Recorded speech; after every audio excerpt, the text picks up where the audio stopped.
சேலம் மாவட்டம் சங்ககிரி திமுக வேட்பாளர் மு மணிகண்டன் காவேரிப்பட்டி உள்ளிட்ட பல்வேறு ஊராட்சிகளில் தீவிர வாக்கு சேகரிப்பில் ஈடுபட்டார். அப்போது பெண் வாக்காளர்களின் பாதம் தொட்டு வணங்கி அவர் ஆதரவு கோரியது அங்கிருந்தோரை நிகழ்ச்சியில் ஆழ்த்தியது. திமுக மீண்டும் ஆட்சிக்கு வந்ததும் பெண்களுக்கு மாதம் 2000 ரூபாய் மற்றும் 8000 ரூபாய் மதிப்பிலான கூப்பன்கள் வழங்கப்படும் என அவர் உறுதியளித்தார். மேலும் காவேரிப்பட்டி பள்ளியை தரம் உயர்த்த நடவடிக்கை எடுக்கப்படும் என கூறி அவர் உதயசூரியன் சின்னத்திற்கு ஆதரவு திரட்டினார். அன்புக்குரிய தாய்மார்களே, திராவிட முன்னேற்ற கழகத்துடைய தலைவர் மு.க. ஸ்டாலினுடைய பொற்கால ஆட்சி மீண்டும் தொடரணும்னு கேட்டு வந்திருக்கிறேன். இதுக்கு முன்னாடி பல பேர் முதலமைச்சராக இருந்திருக்கலாம். ஆனால் பொற்கால ஆட்சி என்று யாருடைய ஆட்சியும் குறிப்பிட்டு பேசிவிட முடியாது.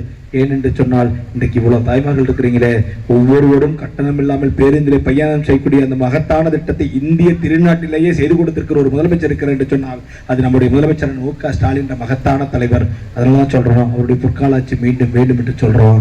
இன்றைக்கு மாதம் 1000 ரூபாய் மகளிர் உரிமை வழங்குகிற முத்தான திட்டத்தை தந்திருக்கிற ஒரு முதலமைச்சர் இந்தியாவில் வேறு எந்த மாநிலத்திலும் இல்லை.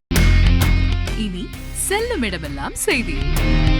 தந்தை டிவியின் வாட்ஸ்அப் சேனலை ஃபாலோ பண்ணினா செல்ல இருக்கும் இடமெல்லாம் செய்தி. இதோ QR கோட் இப்பவே ஸ்கேன் பண்ணுங்க, ஃபாலோ பண்ணுங்க.